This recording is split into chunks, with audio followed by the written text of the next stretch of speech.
everybody. Welcome in. It is From the Bleachers here on the Fan Sports Network. Caden Formaster, Mark Musgrave. The voice you know. Welcome into the show, everybody. It is back to school day. Yeah, you could tell out there on Brigham Road. It was busy. I'm sure you could tell on 700 South as well with Dixie, out there on Sunset Boulevard, out towards Snow Canyon. I'm sure the road next to Costco and Pineview was loaded up with cars as well. Yeah, it's just one of those days that back to school means more traffic. All those kids are driving to school, going to lunch, and yeah, it's that time. It's that time. It's the time that they just are out and about. Yeah. Which, it's not a bad thing. But I will say, I always look forward to summertime when we have a lot less traffic around our building during the day. However, that's true too. But it's good that school is back, especially for local businesses too. In fact, I saw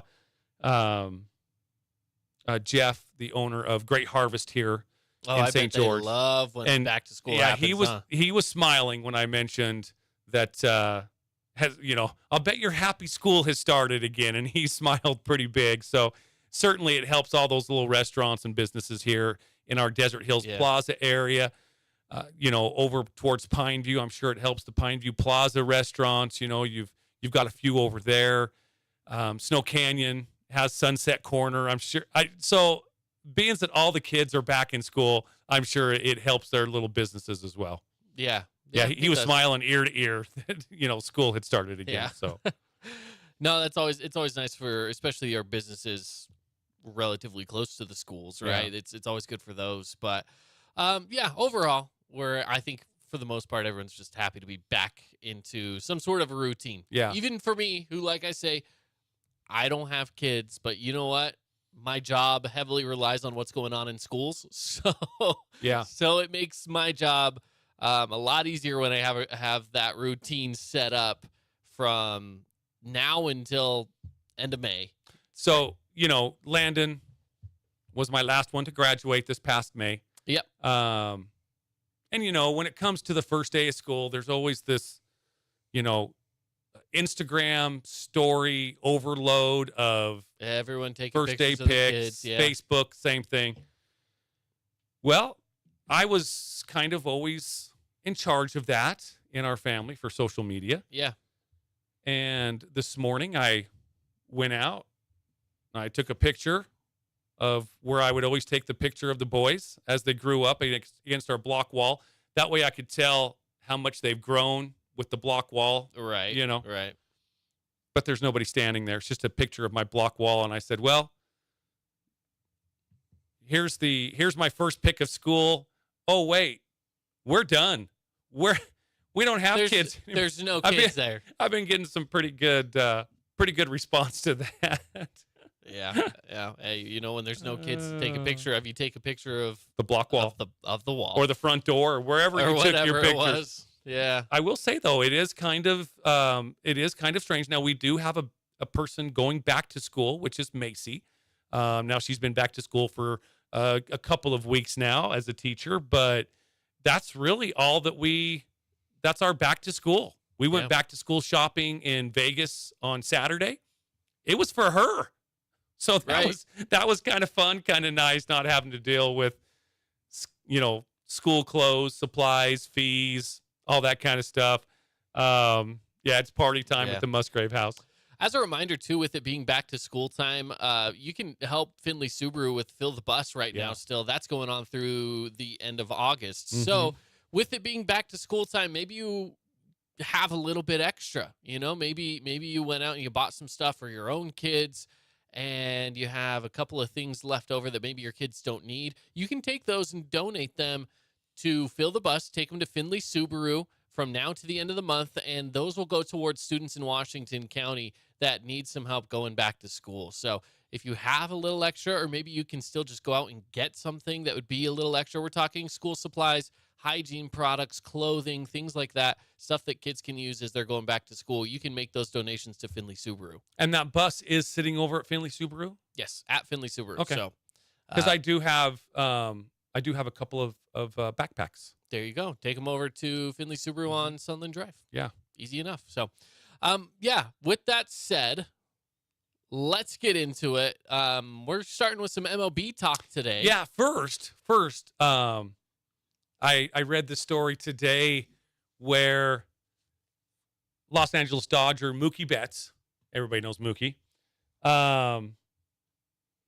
he was in the on-deck circle, and this fan who was sitting close tells him, hey, if you hit a home run, Mookie, I will name my daughter after you. Middle name. Okay. Well, he proceeds to walk up to the plate. He kind of laughs a little bit. Mookie's he just seems like a really good dude. Seems very personable. Very personable. He goes up there, kind of laughs a little bit. Okay, yeah, haha. He hit one of the farthest home runs he has ever hit in his career at Dodger Stadium at that same at-bat. I love it. And that guy in the stands has held true. He named his daughter middle name Mookie. So he definitely held his part of the bargain because Mookie held his part of the bargain. Good for them. I thought that was pretty cool. And Mookie, that's kind of that name can go either way. Yeah. Both genders. And anyways, that was kind of just a cute little story I read today about Mookie. That is pretty funny. Pretty awesome. That is pretty funny. I like it. Would you ever name your unborn child after an athlete? Well, the fact that I'm 53 years old. It's an if. I'm just saying, like, yes, I would have. What's the word I'm looking for? Yeah, I don't know. In retrospect, maybe. Yeah. Here's the deal. In theory, that's what I was looking for. Here's the deal. You got to be kind of careful though, because if I'm a team follower, okay? Yeah.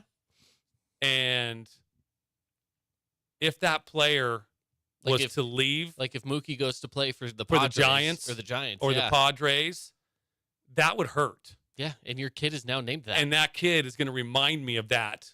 Oh, especially every day if they lose to them in the NLCS or something. As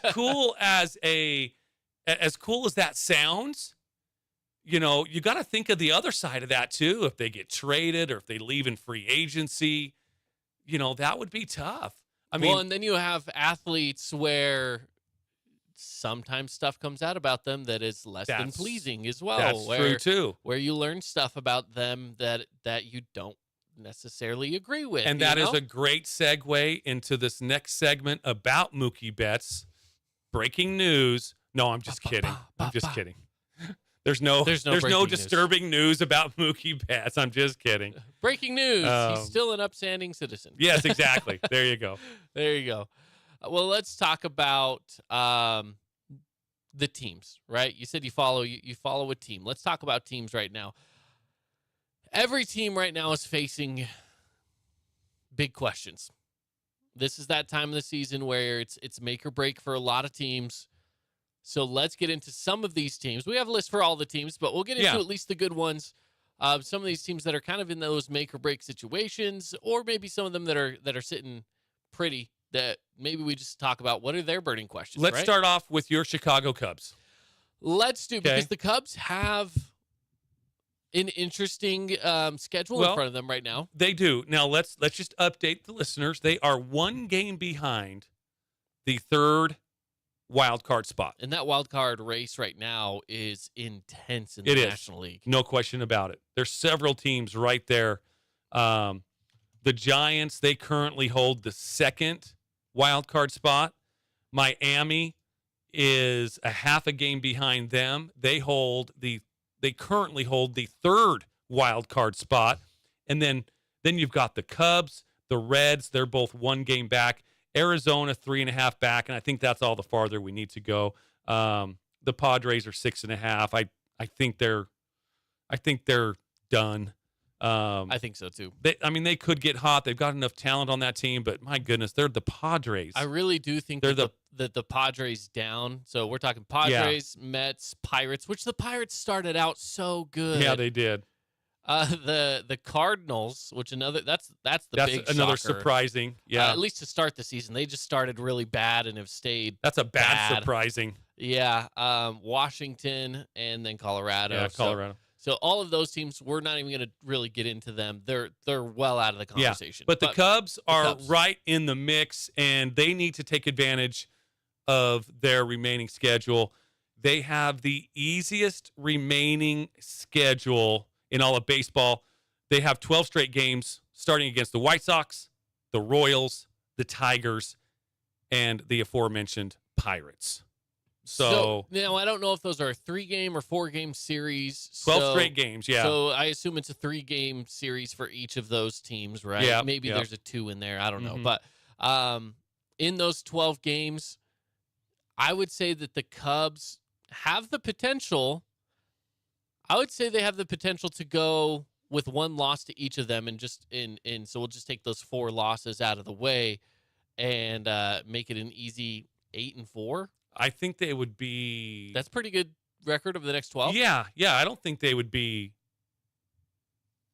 mad about that or disappointed in that. I think that could bump them up into the wild card spot with that record. Yeah, you know, 8-4, 9-3 would be great. And I think that's a pretty good average, right? They win the series, each of those series they win them, and they're not sweeping anything. 1 loss to each of them.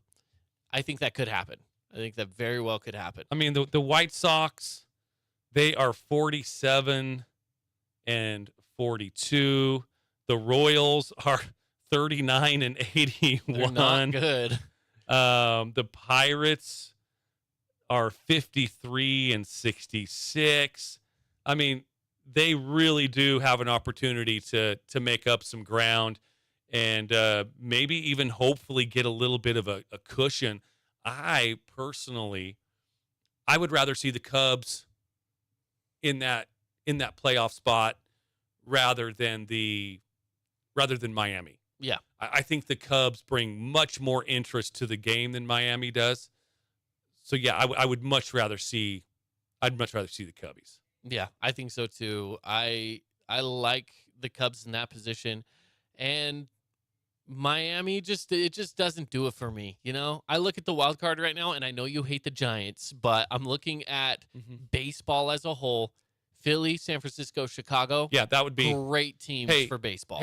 Yes, I do hate the Giants. However, I love their history. I love the history of baseball. Absolutely. So the Giants, again, they bring in so many more backstories than, say, even the Diamondbacks would. You know what I mean? That's what I'm saying. Miami, Arizona, Cincinnati. Exactly. Cincinnati would be fun because they're growing, they're young. But they have a lot of history, too. I would be okay with Cincinnati. They do have a lot of history. Cincinnati is one of those where I'm okay having them just out of the playoffs this year because I do think Cincinnati's a playoff team next year. With what they're building right now, I think Cincinnati's a playoff team next year. They could be this year. Don't get me wrong. That's still an option for them. They're close. But I just think that next year they're I wouldn't say they're completely locked in as a playoff team, but I do think that they have every possibility to be a playoff team. Well, as of right now, their last 10, the Chicago Cubs are 6-4. The Cincinnati Reds are 3-7. So they're trending kind of the wrong way. And this other team, the Arizona Diamondbacks, they are 2-8. Not good. In their last 10. And that is the question for the Arizona Diamondbacks is, will they reverse their skid? Now, here's my thoughts. I don't think they do. I thought that the first half of the season when they were playing so well and winning a lot of baseball games, we mentioned it on the show before that, when are they going to come back down to earth? Yeah, it's never sustainable. Yeah, exactly. And they did. So, like I said, they're not buried yet, but they are trending in the wrong direction right now. Again, their last 10, they're 2-8. They did get swept by the Dodgers. So you're probably a little nervous if you're part of the Arizona Diamondbacks fan base right now. Yeah, and I agree with that 100%. I think you should be a little nervous. Let's switch this up just a little bit. I want to talk about the Braves for a second because right now the Braves are the hottest team in baseball. They're absolutely just destroying it. Their question is, will they finish with the best record in baseball? Right now, they're really, they are locked in to being the top of the National League, and especially the National League East. Well, the right? National League East for sure. The Yes. NL East, it's all theirs. So they'll for sure be getting into the playoffs. I have no questions really about that. But do they finish with the best record in baseball? That's really the question. That really is. Now, there's the teams that kind of have a shot. Let's first talk about the National League team that has a chance to run them down. That is the Dodgers. They are 71-46. The Atlanta Braves are 76-42. So that's, I think, 4.5 games back. Yeah. But hey, look at how this is trending right now. The last 10 games, the Dodgers are 9-1. Probably the hottest team in baseball right now. They've won 8 straight, 9-1 over their last 10 games. The Braves, kind of mediocre. They're 6-4. They did win their last outing, and they do take on the Yankees today. That's a good tough series. Yeah, that is a good series. And I know the Yankees aren't the Yankees that we all know, where the historic, really good Yankees. They're middle ground Yankees. But they're battling for a spot too, so they're playing with motivation. Yeah, and they're still a ways out though. They're still 5.5 games out. They are, but they're still playing for a spot. Yeah, they are. So they'll be giving it their all, if that's what you're saying, right? The Yankees aren't going to just take a loss and move on. And they're gonna fight against the Braves for sure. And the Dodgers start a series against Milwaukee, who is currently leading the NL Central right now. They're 65-54. So that's who the Dodgers will have as they try to catch the Braves for the top record in the league. Orioles, Rays, and the Rangers are also all within range of the Braves. The Orioles have 74 wins. The Rays have 72, and the Rangers with 71. So, again, a little bit more. They've got some work to do for sure as well. But, yeah, all within range to try to catch the Braves. Absolutely. In Texas, on the rise right now, they're 8-2 of their last 10, but Baltimore was 7-3. I mean, the teams at the top find ways to just stay at the top. And Seattle, by the way, major on the rise. Only 2 games out with 7-3 for their last 10. So Seattle has a chance to be sneaking into the playoffs again this year. Yeah, and Seattle's question here on CBS Sports is, will they keep getting lightning in a bottle from Cade Marlowe? 26-year-old Cade Marlowe, he certainly has emerged as a welcome presence in the middling of that Seattle lineup. Through the first 18 games of his big league career, he's put up an OPS of 921, which is really, really good. He also put up solid numbers in the minors prior to coming up to his July call-up. So now remember, it was last year that Julio Rodriguez came up. Now, he wasn't lightning in the bottle, but because his was sustained over the full part of the season. But I don't think people were expecting what they got from Julio Rodriguez last year. Yeah. So if they have another youngster coming in and filling up that spot in the lineup, hitting it really well, OPS of 921, that's going to bode really well for the Seattle Mariners. Yeah, for sure.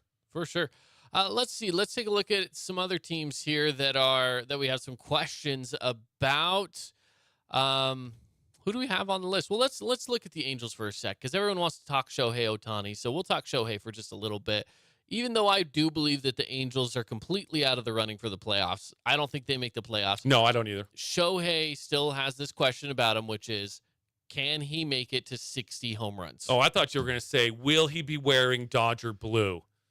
That is not the question for this season. That may be a question for the off season. We will get there when we get there, Mark. Yeah, we will. Don't get ahead of yourself. No, I'm not going to get ahead of myself. Do not put that cart before the horse. And hey, and I only want that to happen if Mookie and Freddie stay. I don't want any movement with Mookie or Freddie to get Shohei.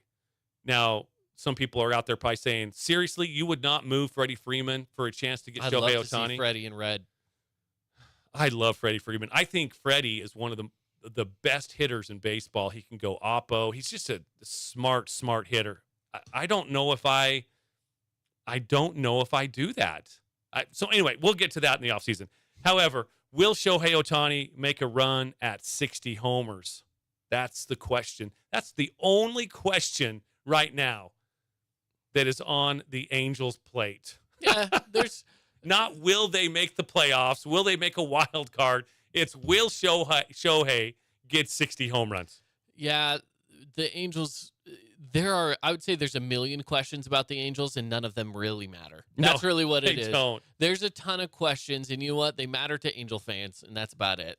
Right now, the greater world of baseball, it's not, are the Angels making the playoffs? Do we need to worry about them? It's just, can Shohei get 60? That'd be kind of cool. That's about it. Oh, no That's all question. we're looking at. And I would maybe dare say the second question to go along with that is, can Shohei Ohtani finish with the MVP this year? And I think he's on track for that as well. Right now, Matt Olson has 43 home runs, and Shohei is sitting at 41. God, does he get to 60? Boy, he was on pace for a while. Yeah, but he's kind of dropping off a little bit. That's another 19 home runs with how many games left? Oh, that's a good question. I mean, they're what's here we go. Here's some math. 59 plus 61. What's that? 120. So 120. Oh, thank you. Yeah, 120. Yeah. So there's 32 games left. No, sorry, 42 games left. He'd have to hit about a home run every other game. That's tough. That is tough. Especially I'm going to say no. I'm going to say he finishes with 50. I think he's going to be mid to high 50s. Yeah, 55, 56, 57. But here's why, too. I mean, when you're on a team like the Angels and you've got a guy going for a record. Now, again, he is a good guy. I think he's well liked throughout the league. I don't think there's any. And I know teammates love him. There, but everyone loves Shohei, and he's kind of a goofball. If you watch games, you watch highlights and stuff. He's always having fun with the other team. Even I think people like him. There's going to be teams that just don't pitch to him. That's going to be the problem because he's really the only fear that you're going to see in that Angels lineup. And I would rather just pitch around him and get to the next guy rather than pounding the zone with this guy because he'll make you pay. So that's the problem too. I mean, you've got to get a home run every other game and you're only being pitched to. I just don't think teams are going to pitch to him. No, not unless you get one pitcher that wants to see what he's got. Well, especially if you're a team that's in that playoff hunt. You're not going to let Shohei beat you. You're going to make those other Angels beat you. So if they're playing teams that are in that playoff hunt, like Seattle, which I'm sure they have another series against Seattle. Yeah. Seattle, Boston, Houston. You're not going to want to mess around with Shohei because, again, there's nobody else in that California Angels lineup. The Los Angeles Angels. Throwback. I know, big time throwback. There's nobody in that Angels lineup that's going to scare you. So there's going to be times that he doesn't even get pitched to. Tonight, Jordan Montgomery, lefty, is pitching for the Rangers against the Angels. Yeah. He's won. Yeah, I just don't think that they're, even at that, I don't think the Rangers are pitching to him. Yeah, they're just not going to give him anything to hit. Yeah. By the way, yesterday the Rangers won 12-0 over the Angels. Wow. It's a rough one. That is a rough one. That is a rough one. There's one of those games that he didn't hit a home run. Yeah, there's one.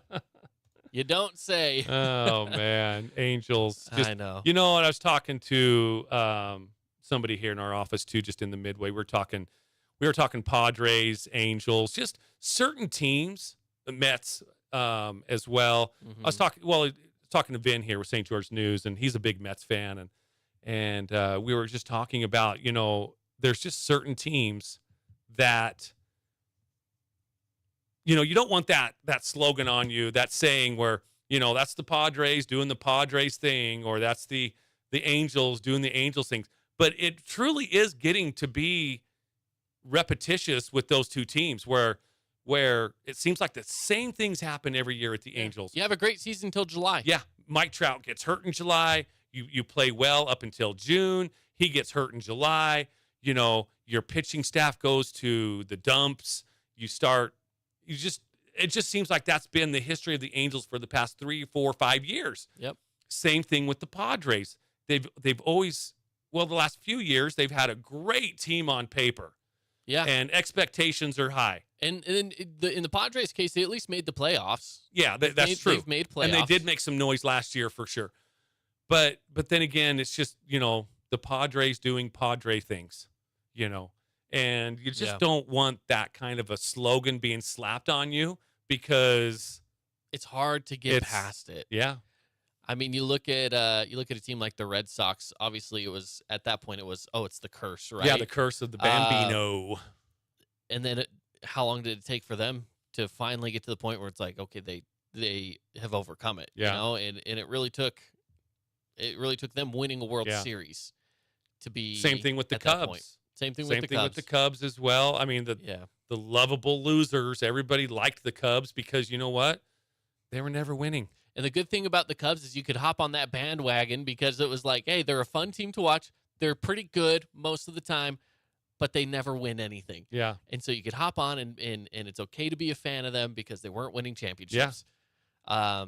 Now it'd be like, I don't know what the equivalent would be now that they've won a championship. Mm-hmm. But like if you're going out and you're being a friend or a fan of the Astros, okay. Yeah.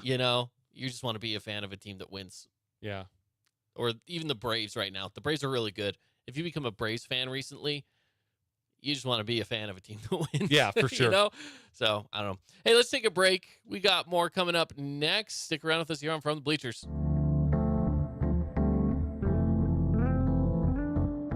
Hey, it's Caden Formaster. And Mark Musgrave, the voice you know with the Fan Sports Network. Check out our local sports radio show, From the Bleachers, live every weekday from 4 to 6 p.m. Listen to us on the radio on 99.5 or 95.3 FM. You can also listen through the Fan Sports Network app or watch the show live on the Fan Sports Network YouTube page. The Fan Sports Network is your home of Utah Tech Trailblazers, high school sports, and the pros. The Fan Sports Network, Southern Utah's home for local sports. Did you know that St. George News has a new app? Download the St. George News app today and stay up to date on everything happening in Southern Utah. Get instant notifications on news, weather, sports, and more. Download the app today and get your local news now. Media is everywhere. It's a part of our daily life, our routine, not just for entertainment, but to stay informed. Local media has the biggest impact on your daily life. It's what's around you, what matters. And at Canyon Media, our goal is to deliver the very best in local entertainment, news, and media. From our award-winning radio stations like 99.9 Coney Country to Southern Utah's #1 source for local news, St. George News, we believe in delivering free, fast, and accurate local news, entertainment, and information to all of Southern Utah through our entertaining on-air personalities and music, compelling local shows, and community events like the City of St. George 4th of July celebration and charitable events like Coney Corns for Kids. From our entire team of dedicated designers, videographers, salespeople, digital marketers, writers, and on-air talent, thank you for letting us be a part of your daily life. Canyon Media, here for you.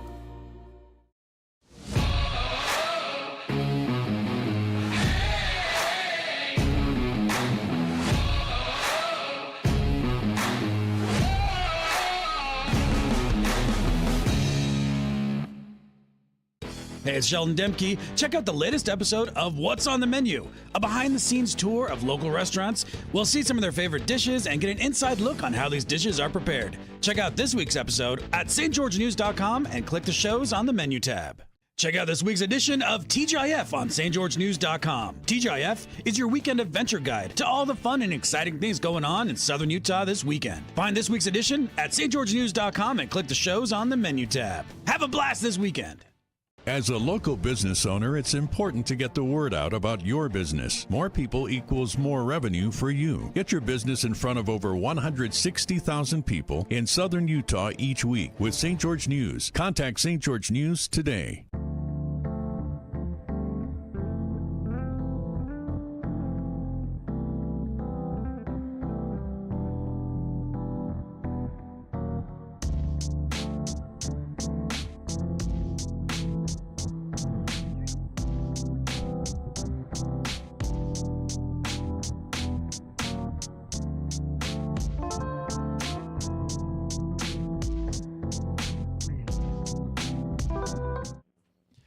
Welcome back in, everybody. It is From the Bleachers here on the Fan Sports Network.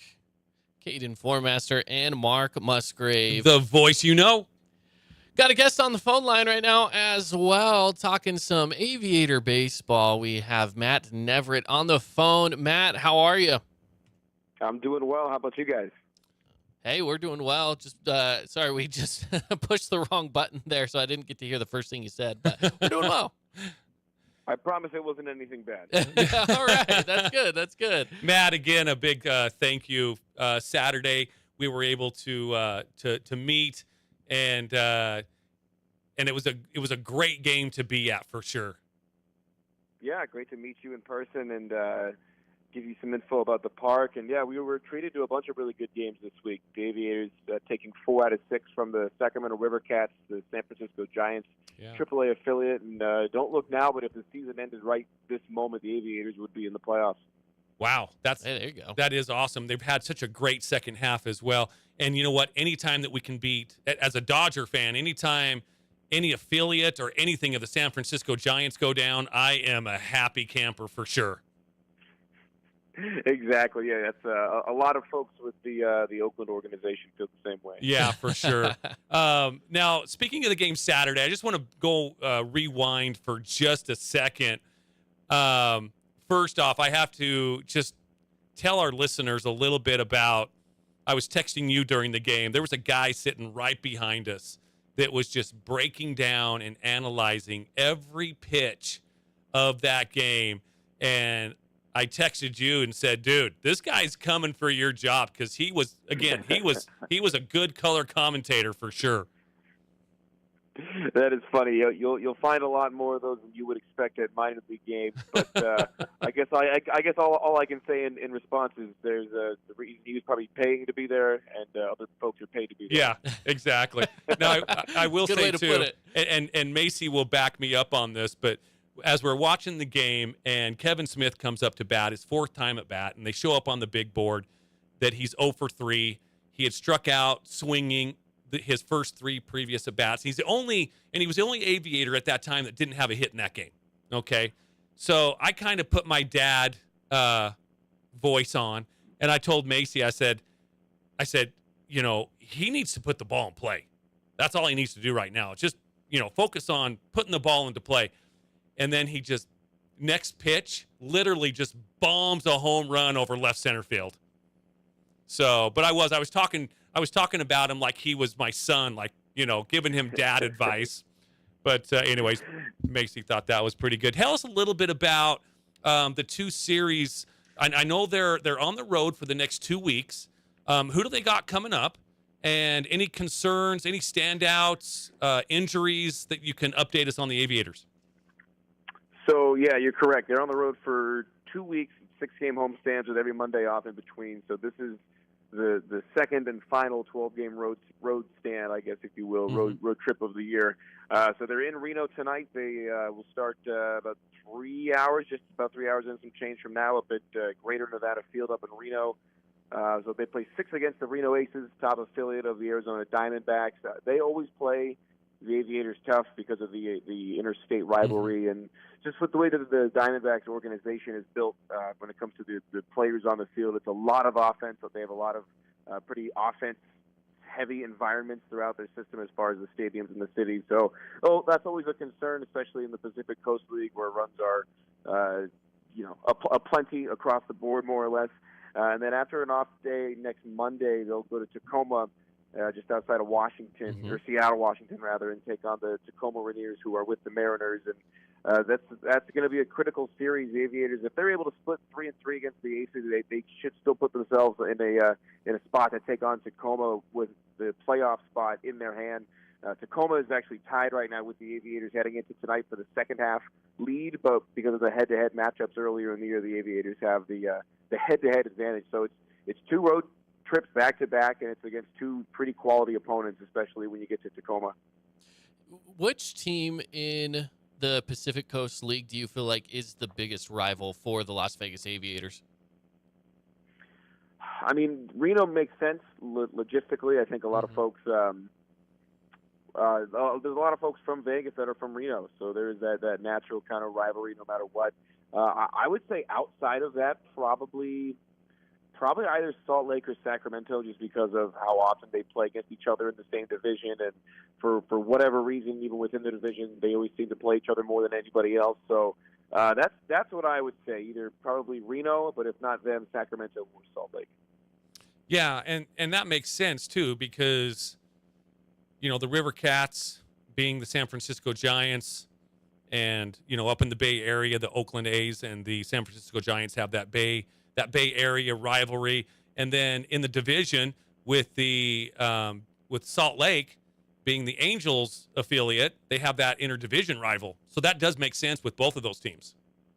Yeah, definitely. And I mean, the way that the schedule shakes out, they tell you it's even. It's not always quite even. So like I said, there's always one extra series a year against either Sacramento or Salt Lake for one reason or another. Now, right now, we always talk about this, and it's part of this is just because minor league baseball is just this ever-changing living organism, you could say, of players moving up, players coming back. Either they're coming up from AA to AAA or whatever. Right now, who's someone that's again on your list that is just doing something really good, playing some good ball? Well, one of the guys that was called up, I think the last time I was on with you guys, I was telling you about the trio of position players called up from AA Midland. It was Brett Harris, Daryl Hernandez, and Lawrence Butler. One of the three's already made their major league debut. Lawrence Butler got the call last weekend when Tony Kemp went on the paternity list, and Butler made his major league debut, got his first big league hit, and a lot of people thought, hey, they're just going to turn around and send him back. The paternity list is only 3 days, and Kemp's going to, be on the roster when he comes back. But no, they are keeping Lawrence Butler up on the big league roster and optioning down Cody Thomas. So we're excited to see Cody again. We'll see how much excitement is returned as far as him coming back to Vegas. But Lawrence Butler making his big league debut and really proving that he sticks. He's been playing center field every day for the A's since he got called up. So really great to see that. I got a chance to know him a little bit in his brief time here. But the one guy that's still here out of those three and performing especially well at the plate is Daryl Hernandez, playing some great shortstop defensively. He's played some second base as well. And you combine his numbers between Midland and Las Vegas, and no A's farmhand has more hits this season than Daryl Hernandez. So I think his average is like 340 something with the A's, or with the Aviators right now, rather. And he's a great guy. You can plug and play shortstop every day, and he's another guy that's proved that he belonged at the AAA level. Yeah, that Saturday game, he was 3 for 4 with 3 runs, and he was batting .344 at that time. So yeah, he's having a great season right now for the Aviators. Matt, personal question: how long have you been doing this for Las Vegas? Doing your radio broadcast? Yeah, so this will be my 4th year with the team. I got hired in I came on in February of 2020, and then nothing particular happened that year that would have caused me to lose a little bit of employment and baseball to not be played. So I was with the team on and off that year. I spent most of the 2021 season actually working in the production room for the video board and our broadcast, or for our streams rather. The team wasn't able to create many full-time positions. Everybody was coming back after the COVID season that was lost at the minor league level. So was fortunate enough to get brought on full-time as a play-by-play broadcaster and still helping out with the production room last season. So this is my 2nd year as a full-time employee, but 4th season with the team. Now, one thing I noticed too, your dad, Tim, who's a broadcaster with the Dodger organization, I believe. Is that correct? Yes. Yep. Now, did I see that he is in the Nevada Broadcasters Hall of Fame, or was it the Las Vegas Franchise Hall of Fame? It may be the Nevada Broadcasters Hall of Fame. I know back he had won Nevada Sportscaster of the Year a couple of times when we lived here initially. And then looking back towards like when it was the 51s and other names, I didn't realize that Colin Cowherd was on the radio broadcast at one point. Yeah, I believe it was just a year, maybe 2 years. Yeah. But he's still tight with the front office and the management, because that's one of the benefits for sure of the way that they run things here. Don Logan, the team president, likes to keep a lot of the people that if you do a good job and you provide value, he's very loyal. That's an extreme pro when it comes to working there. So a lot of the same people from not only when I was there, my dad was an announcer for the team back in the early 2000s, but when Cowherd was there in the early 90s, it's still a lot of the same people. So we're creating those relationships and fostering that. So I've actually talked to Colin a couple of times this year. He recorded a celebration message for us celebrating our 40th anniversary. Oh, fantastic. Now, one other question. I'm going to put you to the test, Matt, so put your thinking cap on, okay? You gave me Do it. I'm ready. You gave me the Las Vegas Aviators media guide when I saw you on Saturday. So I'm going to put a little test towards you, okay? Let's do it. I got to put my glasses on so our YouTube watchers old man glasses will start laughing. Yep. Okay, so tell me who hit the very first Grand Slam in Las Vegas ballpark? Very first Grand Slam. Was it Sean Murphy? I have down outfielder Sky Bolt. Then that's it. Jim Gemma does a great job putting that media guy together. And versus Fresno. One of his favorite players. April 14th of 2019. So lots of great information in there. I was actually reading this, and there's just such great information in those media guides. So, again, thank you so much for being a gracious host to me and my wife on Saturday. We had a great time.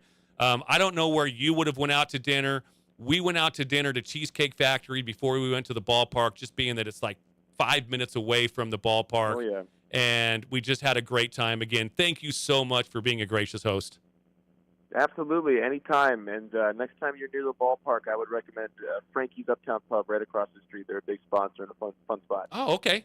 Yeah, absolutely. We're definitely in the same business of supporting sponsors and stuff. Yeah. So absolutely, we love that recommendation. Well, and again, we do That's have a free pub for Frankie's. Yeah, there you go. We have another homestand coming up August 29th against the Bees, Salt Lake. So we're kind of smack dab in the middle as far as I-15 goes between the Aviators and the Bees. So that'll be a fun one. And we'll have some tickets to give away Absolutely. then. So Yep. Coming up closer to the end of the month, we'll be doing some giveaways. But I wouldn't be surprised if I find myself at the Las Vegas ballpark to go watch the Bees and the Aviators. I was there last year for that series. I might as well go again.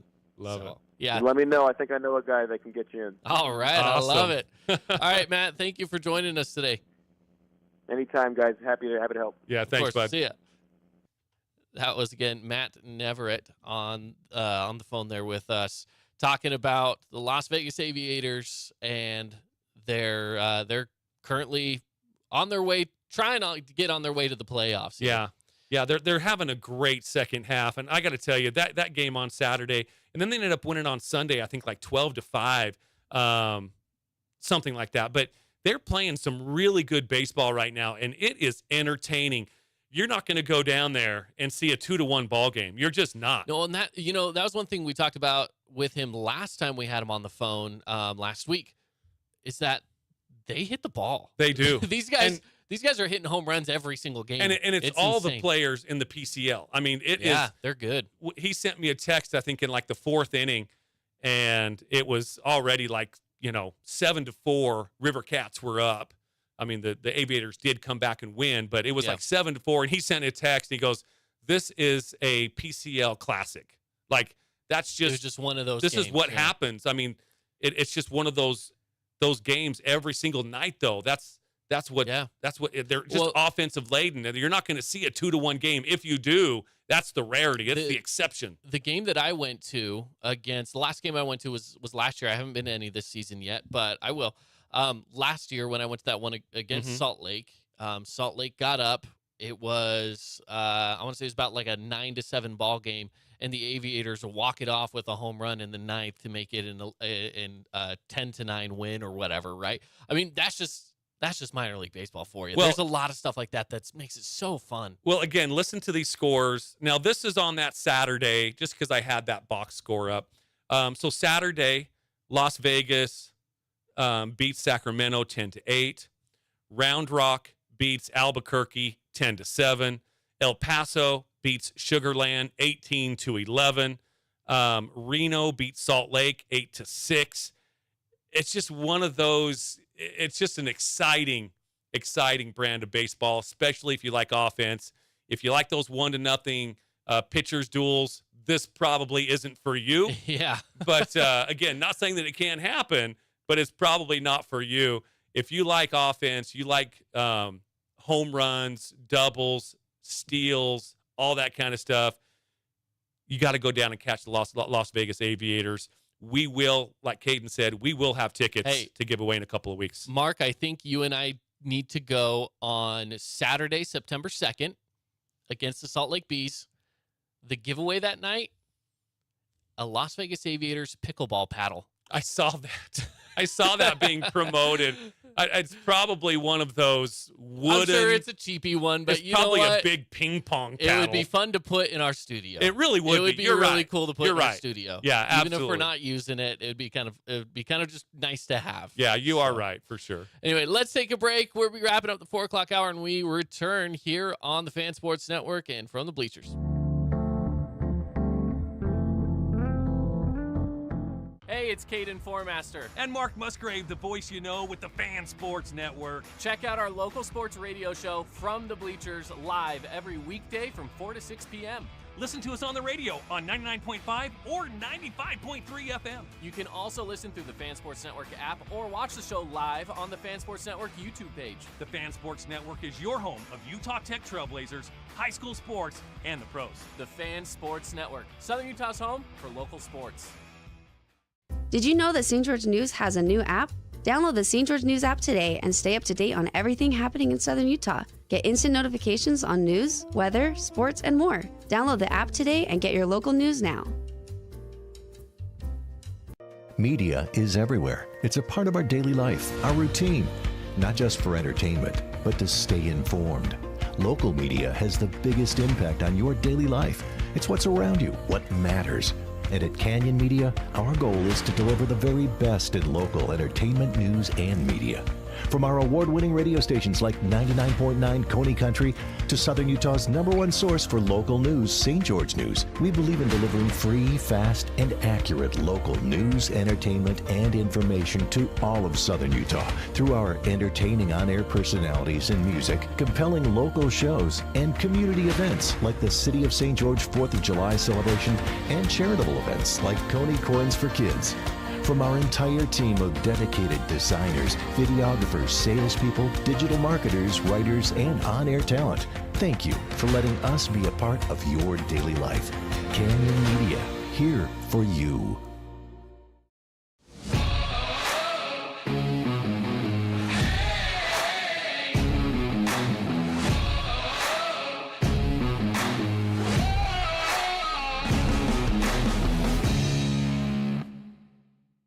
Hey, it's Sheldon Demke. Check out the latest episode of What's on the Menu, a behind-the-scenes tour of local restaurants. We'll see some of their favorite dishes and get an inside look on how these dishes are prepared. Check out this week's episode at stgeorgenews.com and click the shows on the menu tab. Check out this week's edition of TGIF on stgeorgenews.com. TGIF is your weekend adventure guide to all the fun and exciting things going on in Southern Utah this weekend. Find this week's edition at stgeorgenews.com and click the shows on the menu tab. Have a blast this weekend. As a local business owner, it's important to get the word out about your business. More people equals more revenue for you. Get your business in front of over 160,000 people in Southern Utah each week with St. George News. Contact St. George News today.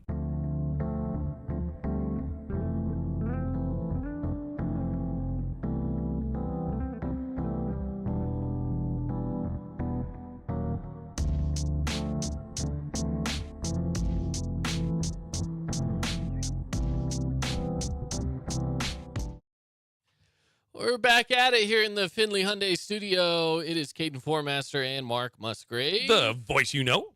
Welcome you back into From the Bleachers here on Back to School. Back to school day. Again, another big shout out to Matt and Everett of the Las Vegas Aviators.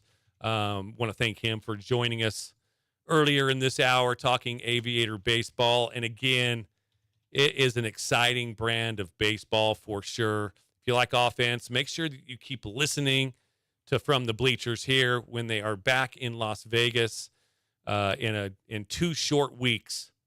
We will have some tickets to give away for sure to probably on multiple nights. So be absolutely. listening. If you like offense in baseball, you'll love Las Vegas Aviator baseball. Yes, you will. With that said, let's get to... I like this segment, by the way. I do too. One of my favorites. 3 headlines, 1 story. 3 headlines, 1 story. Caden, first off, I'm going to take a a quick break here, real quick. Okay, break time. A PSA, public service announcement. If your windows are down at your vehicle right now, go and close them because We got some thunderstorms there rolling are through. some thunderstorms that are rolling in. Dude, I'm looking outside right now, and it's pretty dark and breezy out there. Yeah, so it's if pretty you're- dark and breezy. If you're at work or you pulled up to your house and you just left your window down thinking it's going to be great weather, go roll it up because it's going to turn. I think it's going to turn pretty wet here in just a little bit. Okay, but on to our 3 headlines, 1 story. Okay, here we go. Here we go. A boy, 13 years old, he plummets 100 feet off Grand Canyon after dodging a tourist's photo. Okay. Wow. Okay. 15-year-old lifeguard struck by lightning. All right. Or this is not what you want to find in your toilet. Okay, well, the other 2, you kind of told me what happened. What do I not want to find in my toilet? Now I need to know. All right, so here's the story. This lady, she was returning home, and she just had a horrifying experience when she discovered a snake in her toilet. Ah, man, I've heard about those happening way too Yeah. often, and there will be times where I go to use the bathroom, and I'm like, should I check for snakes? Yeah, for sure. It's freaky, Now, man. luckily, the lid was closed, Okay, that's good. preventing any immediate danger. The incident gained attention after Rattlesnake Solutions. Well, that's a great company, I'm sure. I like that. But you don't really notice them until you need them. Yeah, You know, it's true. the company that removed the snake, they shared photos and a video of the encounter. Now, many people initially, they thought it was a prank. It was not. It was reality, and it was unsettling for sure. The woman's father attempted to capture the snake but failed, leading her to contact Rattlesnake Solutions the next day. And it took the handler 3 attempts to successfully remove the black and pink Coach Whip snake. Black and pink, huh? Measuring between 3 and 4 feet long. The snake was then released into a different habitat. I think that would be nice to be released into a natural habitat other than the crapper. Yeah. You know, yeah. that's good news for that snake. Now, Coach Whip snakes are normally known for their speed and intelligence, and they are non-venomous. So really, there was no danger involved here. Despite the snake being harmless, the lady took precautions and avoided using her bathroom for 3 weeks. Dude, I wouldn't want to use it either. She now Go outside. Well, I don't here's the care. deal too. Now she approaches the bathroom cautiously and always lifts the toilet lid slowly, having learned from her experience. Man, yeah. Well, I wouldn't want to do that either. It would give you a little PTSD, No. I think. Well, okay, so speaking of snakes, I read this other story today. This happened in Iowa, of all places, Mhm. okay? And I don't know how many snakes are in Iowa. This person at I would bet a lot. This person is at Target, Mhm. okay? They go to get a cart from the stack of carts at Target. They get their cart out, and inside of their cart is a boa constrictor. Oh, boy. A small one. It's not like Sure. one of those big ones. Oh, that you yeah, see, yeah. You know, like it's just a smaller boa constrictor. But I'm like, a boa constrictor in a Target in Iowa? That's weird. They don't know where it came from. Obviously, somebody must have had a pet boa constrictor, and somehow took it to Target. somehow they took it to Target. For I don't know. Is it for mental health reasons? Maybe it's their service animal. Service I really don't know how they. And then it got left in the cart. It was just curled up in the corner of this cart. And anyway, they had to call animal control to remove the snake. Sure. They don't know where the snake came from. It's not like they can call someone up and say, "Hey, you forgot your snake at the store." Well, now it'll probably get a good home, though. I mean, it'll probably go Yeah, up they'll to a find zoo somewhere or, to put it that Yeah, it'll actually, yeah. it's not just going to be living in a tank in someone's apartment. Yeah, exactly. So, yeah, weird snake stories today, apparently. Yeah. I hate snakes, dude. I don't know about you, but I don't like snakes. I would rather deal with snakes than scorpions. Scorpions I'll do a still scorpion all day long. freak me out. Those are prehistoric. They're- Scorpions freak They're me out. miniature dinosaurs. Yeah, they are. They are. I'll deal with a snake or even a spider well before a scorpion. Dude, nope. I would much rather take on a scorpion. 'Cause Really? They're small. Dude, they're aggressive. I've had them chase me before. Yeah, you just step on them. You got to be careful that they don't sting you. Oh, But Not me. You I can run smash like a 'em. girl. Yeah. No, well, and I've dealt with more scorpions than I have snakes, so maybe that's why. But I just run screaming. Ah! yeah, I just don't like snakes, man. Yeah. They're creepy. They freak me out. I a mean, little bit. we were over at some friend's house, and the kids will come in with a bucket full of scorpions after hunting. Nope. No, me neither. Nope. We'll be back after this. Hey, it's Caden Formaster. And Mark Musgrave, the voice you know with the Fan Sports Network. Check out our local sports radio show From the Bleachers live every weekday from 4 to 6 p.m. Listen to us on the radio on 99.5 or 95.3 FM. You can also listen through the Fan Sports Network app or watch the show live on the Fan Sports Network YouTube page. The Fan Sports Network is your home of Utah Tech Trailblazers, high school sports, and the pros. The Fan Sports Network, Southern Utah's home for local sports. Did you know that St. George News has a new app?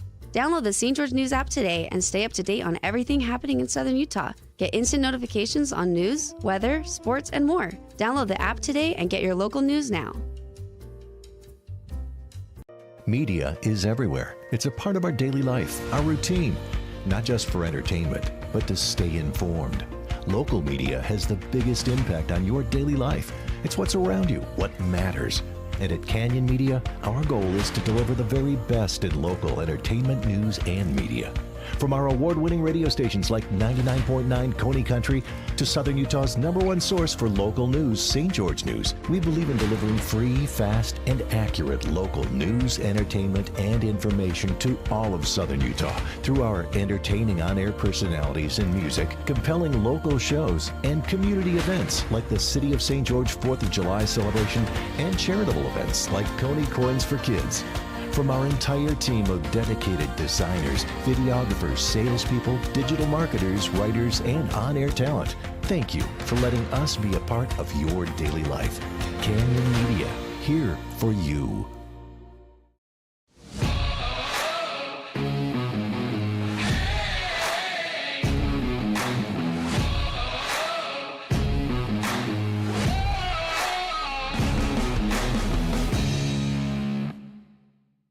Hey, it's Sheldon Demke. Check out the latest episode of What's on the Menu, a behind-the-scenes tour of local restaurants. We'll see some of their favorite dishes and get an inside look on how these dishes are prepared. Check out this week's episode at stgeorgenews.com and click the shows on the menu tab. Check out this week's edition of TGIF on stgeorgenews.com. TGIF is your weekend adventure guide to all the fun and exciting things going on in Southern Utah this weekend. Find this week's edition at stgeorgenews.com and click the shows on the menu tab. Have a blast this weekend. As a local business owner, it's important to get the word out about your business. More people equals more revenue for you. Get your business in front of over 160,000 people in Southern Utah each week with St. George News. Contact St. George News today.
Welcome back in, everybody. It is From the Bleachers here, 5 o'clock hour on the Fan Sports Network. Caden Formaster and Mark Musgrave. The voice you know. We welcome you back into the show here.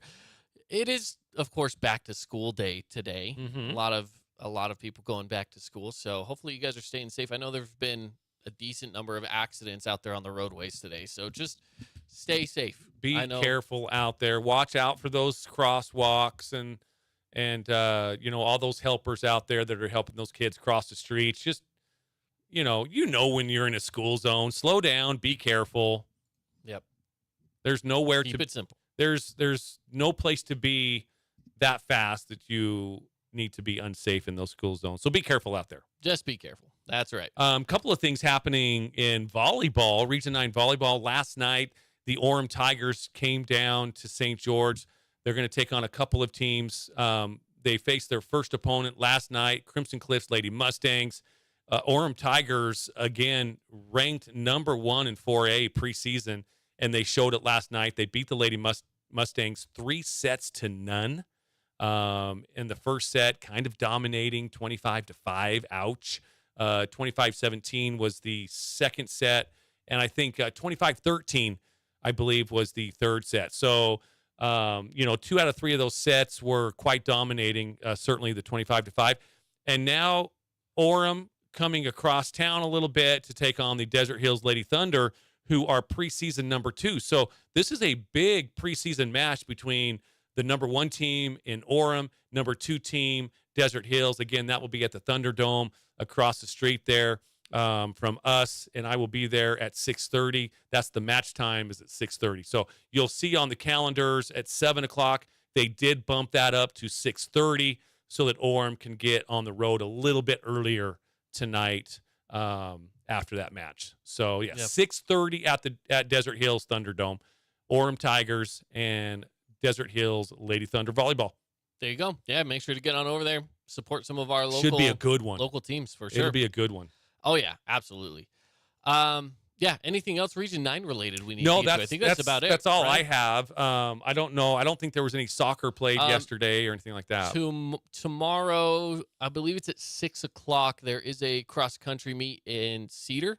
So just heads up on that. Cross country at Cedar tomorrow at 6. And then our contact with St. George News, Jeff Richards, he's going to be there reporting. So we'll have reports on St. George News the next day about that one. And we'll probably give you some of the team finals and stuff here on From the Bleachers after the fact on Thursday's show. Yeah. One thing I do want to make note of, by the way, Friday, From the Bleachers will be on the road. And so we won't be doing a show on Friday. We're going to be traveling at that time to Lehigh to cover the Desert Hills and Lehigh football games. So just a heads up, if we're not on the air, that's why. Yeah. That's where we're going to be on Friday. So just want to give you a heads up on that. I mean, we can't do a show in the vehicle on the Not drive very up. easily. It's hard to connect to a studio. Could we do it, though? It wouldn't be very good, though. We would hit some dead spots with our service. And could you imagine me driving up there and we're on the air? You got a headset on with the and microphone. I'd be like, that son of a... Oh, yeah, your road rage hits. Get out of the way, dude. Let us go. The road rage hits, and you start saying things you shouldn't say on the radio. That'd be good radio. Dude, I will say I was really nervous about that because I was driving my car the other day, and I got a call. This was after the game. After the game's on Friday. And I get a call from the studio doing the post-game show so that they could get a quick update from what happened at Crimson. So I was giving them the update while I was driving back, actually, to the studio to drop off some equipment. And the whole time I'm just thinking, just nobody cut me off. Nobody slam on their brakes. Right. I'm like, I don't want a moment where I say something I shouldn't be saying on the radio. S-H-I. Yeah, exactly. So I was like, just nobody do anything that is going to get me in trouble. That would have been classic. Oh, it would have been so bad. Oh, it would have been awesome. So bad. We would have had to pull that clip and make it into a promo. Oh, my. No, thank you. Yeah, we probably would have. Oh, so awesome. Yeah, so anyways, so From the Bleachers this Friday, we will be on the road because we're going to bring you the Desert Hills at Lehigh game. So, no From the Bleachers on Friday. We'll have CBS Sports National going on, and then you'll find us on the Fan Sports Network website. Go ahead and look for that Desert Hills at Lehigh game, and we will be bringing you that game from Lehigh. That's what we do here at the Fan Sports Network. That is what we do. Yeah, that's what's going on Friday. So, but right now we have, again, another one of our favorite segments, Fan, Not a Fan. Mark, I've got a bunch of things for you to decide if we are a fan or not a fan of these things. Okay. Love it. Last year's Super Bowl, Kansas City, Philadelphia, right? Mm-hmm. Fan, not a fan, Kansas City or Philadelphia. At least one of those two teams will make it back to the Super Bowl this year. I'm a fan. AFC. Ooh. I think the Eagles have an easier route to the Super Bowl. I agree. The AFC is so stacked right now. And again, not taking anything away from Patrick Mahomes and the Chiefs, but there's just more better teams in the AFC. If I had to pick one of the two, I would probably go with Philly, more likely being back in the Super Bowl. Wouldn't surprise me, though, if the Chiefs made it as well. But they got to get through the Bengals and the Bills and the Jets now. And the Raiders. And the Raiders. Like how I snuck those in. The Raiders, I guess. But anyway, so just so many more good teams in the AFC than there is the NFC. Accurate. All right, so the Colts, they've come out saying that they are naming Anthony Richardson starter for Week 1 over Gardner Minshew. Fan or not a fan? I'm a fan of that as well. You know what you have in Gardner Minshew. I wouldn't have been disappointed with the announcement of Gardner Minshew, and then 3 or 4 games into it, then go to Anthony Richardson. But I like the fact that they're putting the franchise on this kid's shoulders right out of the gates. Hey, that's the new NFL where, there's not many quarterbacks that get the luxury of sitting on the sideline for a year or two. True. I mean, Jordan Love is one of those. Now, granted, he was following a legend who was also following a legend, but Aaron Rodgers had to do the same thing as well. Yeah.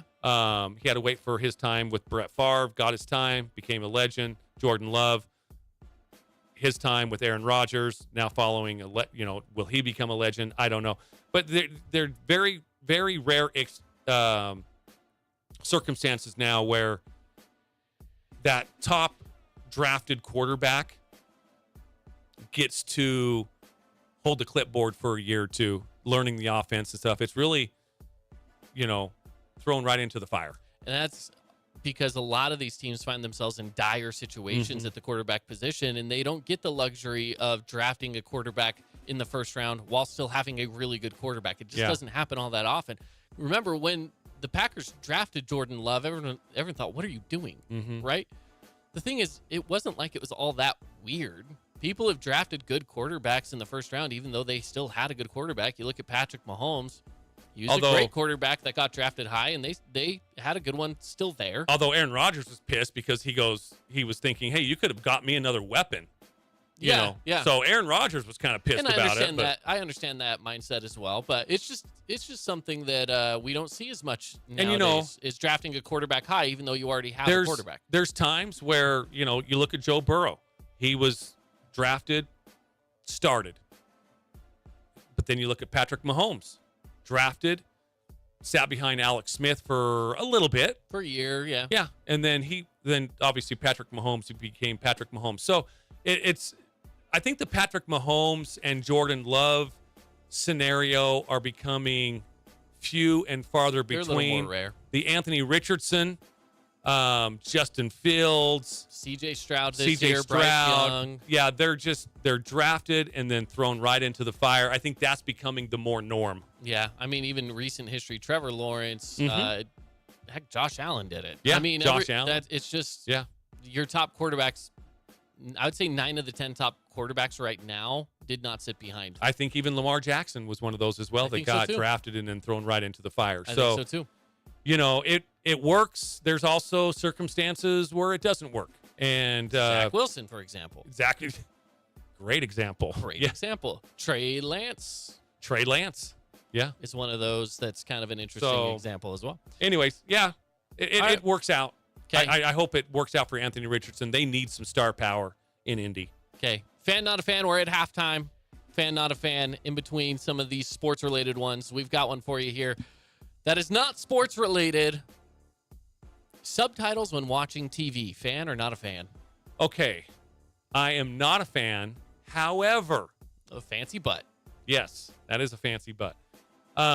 There was an instance last week where my wife and I were watching SWAT. Okay. Something we've been watching with Shamar Moore, and anyway, SWAT on Netflix. It's pretty good. We were watching SWAT, and there was a person doing another language, and they weren't automatically doing the subtitles. Okay. Normally, when there's another language, they'll do it automatically for you. You know, That's kind of weird. Yeah, and it weren't. So we backed out of it, went into settings, put subtitles on, watched it for that part, and then we took it off again. They bug me if they're not on there for a purpose.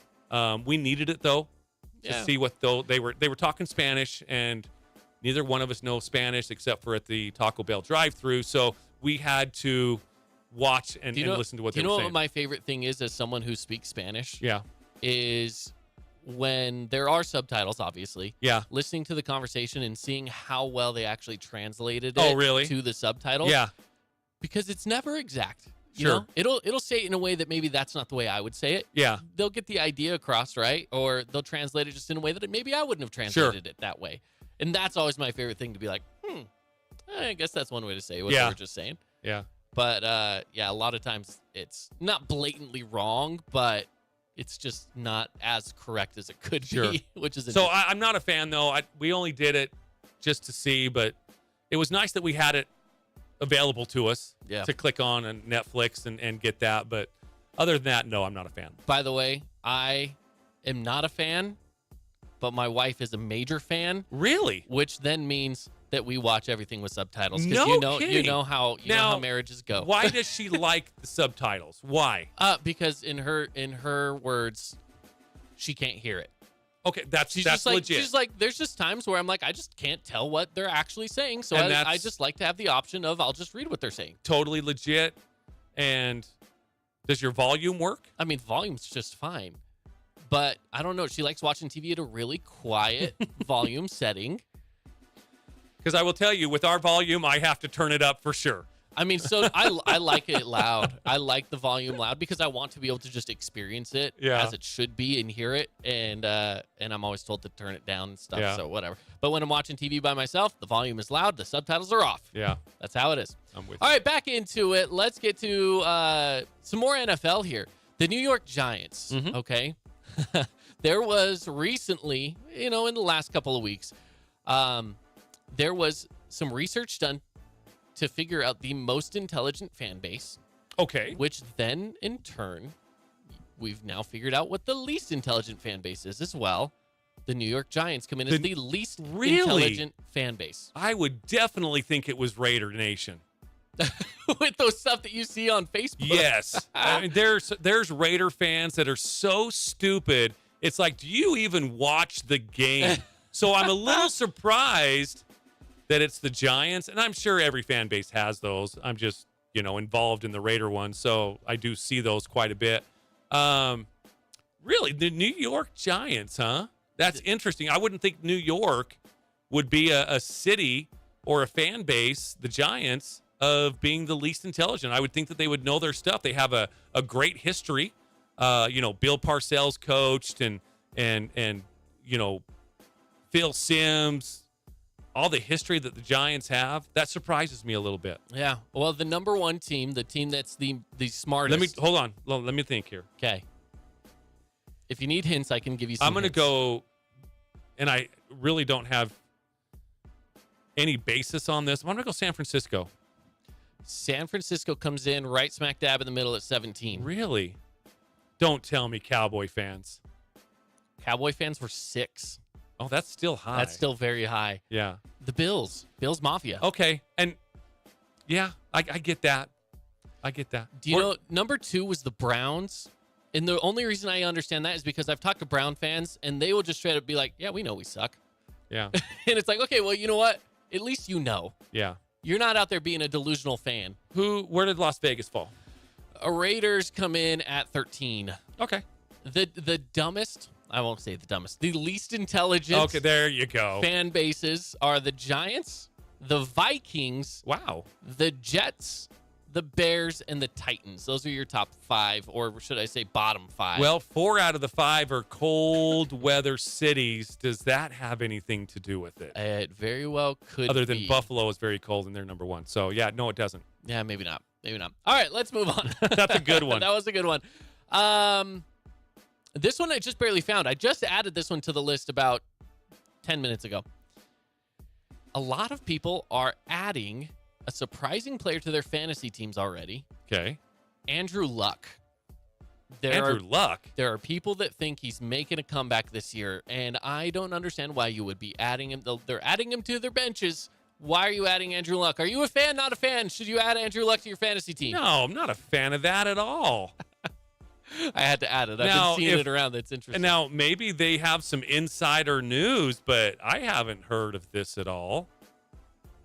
Andrew Luck I haven't making a heard of it comeback, either. maybe, huh? I don't think he is. Boy, I'll tell you what. I guess if you're set at quarterback and you don't need that extra roster spot for a 5th wide receiver or a 3rd tight end or something, and you're hearing whispers of him coming back, I guess throw him on there. But you know what? You might as well go ahead and throw on Joe Montana too. Why not? Yeah.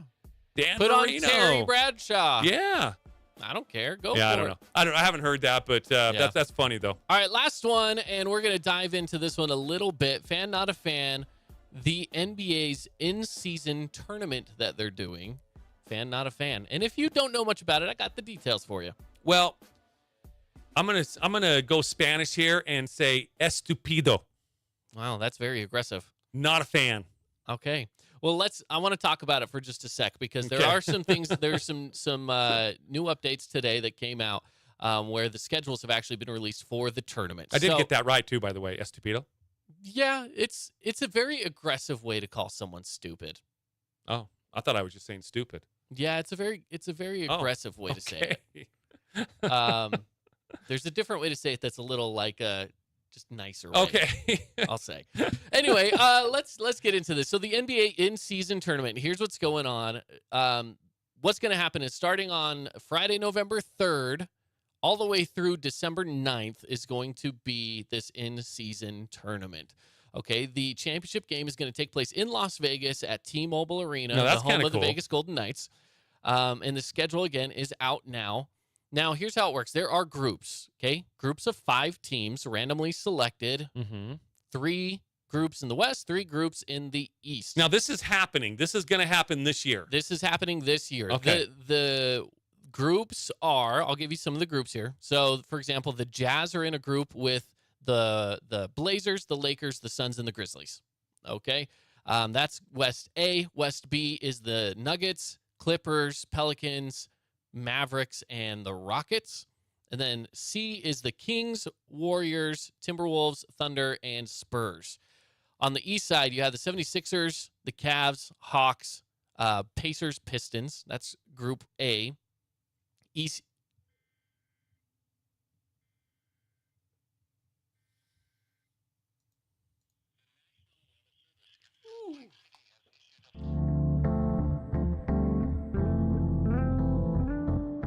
Hey, it's Caden Formaster. And Mark Musgrave, the voice you know with the Fan Sports Network. Check out our local sports radio show From the Bleachers live every weekday from 4 to 6 p.m.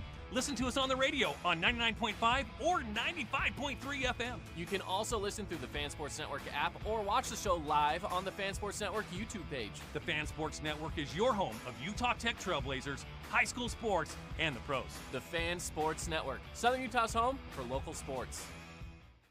Did you know that St. George News has a new app? Download the St. George News app today and stay up to date on everything happening in Southern Utah. Get instant notifications on news, weather, sports, and more. Download the app today and get your local news now. Media is everywhere. It's a part of our daily life, our routine. Not just for entertainment, but to stay informed. Local media has the biggest impact on your daily life, It's what's around you, what matters. And at Canyon Media, our goal is to deliver the very best in local entertainment, news, and media. From our award-winning radio stations like 99.9 Coney Country to Southern Utah's #1 source for local news, St. George News, we believe in delivering free, fast, and accurate local news, entertainment, and information to all of Southern Utah through our entertaining on-air personalities and music, compelling local shows, and community events like the City of St. George 4th of July celebration and charitable events like Coney Coins for Kids. From our entire team of dedicated designers, videographers, salespeople, digital marketers, writers, and on-air talent, thank you for letting us be a part of your daily life. Canyon Media, here for you.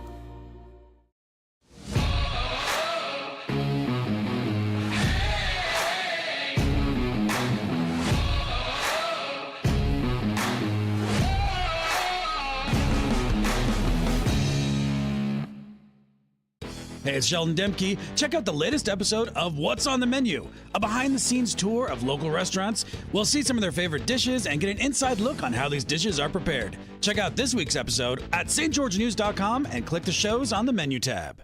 Check out this week's edition of TGIF on stgeorgenews.com. TGIF is your weekend adventure guide to all the fun and exciting things going on in Southern Utah this weekend. Find this week's edition at St. George News. Well, welcome back, everybody. We told That was you strange. At the top of the hour that if your windows are down on your vehicles, it would be a good idea to go roll them up, or if there's anything outside that you need to be brought in, take it in the garage or whatever, maybe golf clubs or whatever the case might be, get it in. Yeah, don't leave it outside. And we just had a weather alert for our YouTube listeners. On YouTube, I'm sure we were just sitting there having a normal conversation, and then it was just like, bam! And it was loud in our ears. It was loud in our ears. So that's why we were a little shocked, but we just went straight to a break on YouTube. Man. But, weather advisory alerts. There you go. Yeah. Anyway, where the hell were we? We were talking about the in-season NBA tournament. I was going over Group B. I'll go over this real quick, and then we'll keep going into this. You have the Bucks, Knicks, Heat, Hornets, Wizards. That's your Group B. Group C is Celtics, Nets, Raptors, Bulls, and the Magic. So here's how this works. All the teams in their own groups are going to play against each other in the group play. Over the course of a few weeks in November, they will have some games where they play against each other that go towards the tournament. Whoever has the best record from each of those groups is then going to go to the playoff. Now, they will have 2 wildcard teams as well, so there will be 8 teams. The winner of each group, and then the 2 teams with the top records that were second in their pods, right? Then they go into a single elimination tournament, culminating in a championship game taking place in Las Vegas. This is their way to just break up the NBA season, add a little bit extra flair, something new, something that they're hoping will catch on, be somewhat exciting. And you know what? I guess we'll see. So is it a finals, kind of like a mid-season finals? In a way. Or a first It's quarterfinals? an early season tournament. Think about how in college basketball, you always have those tournaments in the beginning of the year. High school basketball, you have tournaments in the beginning of the year. It's kind of like that. They're just doing a tournament in the beginning of the year just for fun. Do these wins in this tournament go towards their regular season wins? I believe, because you're going to get, aren't you going to get teams that play more games than other teams when you do that? So here's what I'm seeing right now. So it says all 67 games across both stages of the in-season tournament will count toward the regular season standings, except for the championships.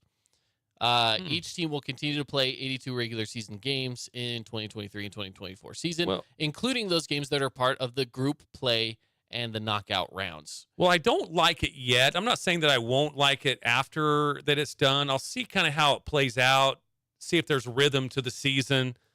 I mean, it doesn't make a lot of sense to me right now. I will say this, for all of the teams except for 8 of them, you won't notice a difference.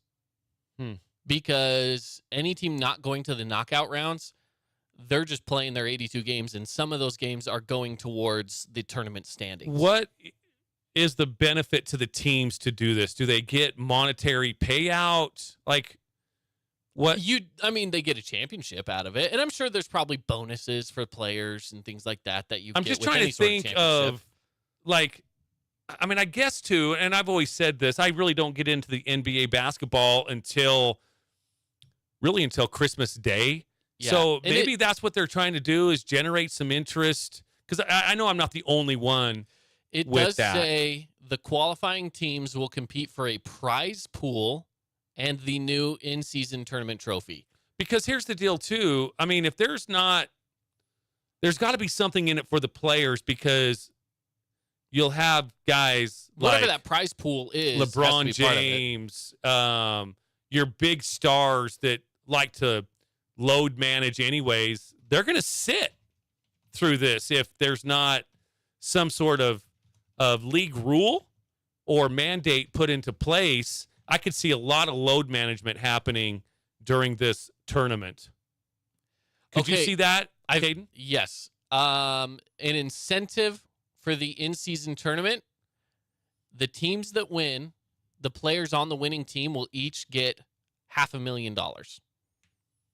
Okay. The runners-up, so even if you make it to the championship game, you get $200,000. And that's big money for, like, the bench players. But, again, guys like Yeah, it's chump change for some of those guys. LeBron and those guys, that is kind of chump. I don't know. It's still a good chunk of money, though. I got to see how this plays out. I'm not a fan of it right now. Let's go back over this. And let's talk the about end it of in December. when it's done. Yeah. December 9th when the championship is going on. Yeah, let's talk about it then. I think it has the potential to actually be really fun. I really do. I think that there is a good potential. Everyone has to buy into it, though. That's the thing with these things. Mhm. If you don't buy into it, it's not going to be cool. You have to buy into it. That's why the Pro Bowl isn't as good as it used to be, because no one buys into it anymore. Oh, heavens no. That's why the Pro Bowl kind of sucks. Well, and they don't play. That's what I'm saying. Yeah. Because they just don't care. Yeah. You know what I mean?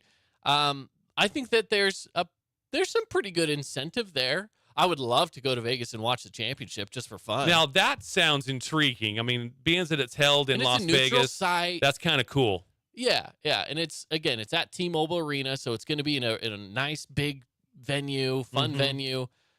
I like it. I think that in that sense, it would be fun. So anyway, there we go. That was our fan, not a fan. So let's take a break. We'll get some more coming up next here on the Fan Sports Network.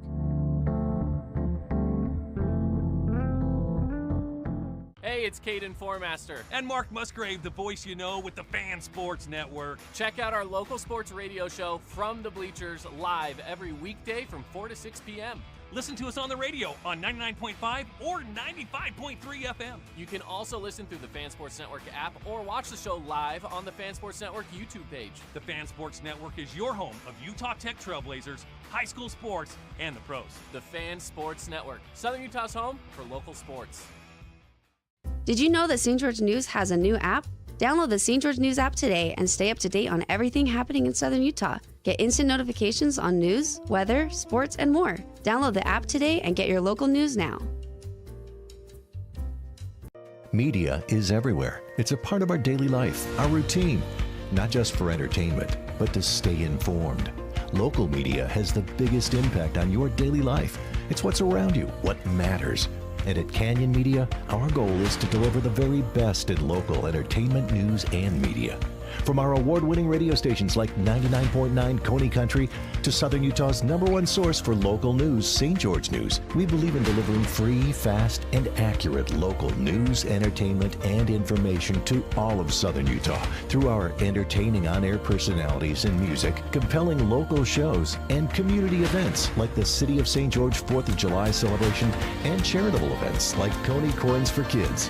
From our entire team of dedicated designers, videographers, salespeople, digital marketers, writers, and on-air talent, thank you for letting us be a part of your daily life. Canyon Media, here for you.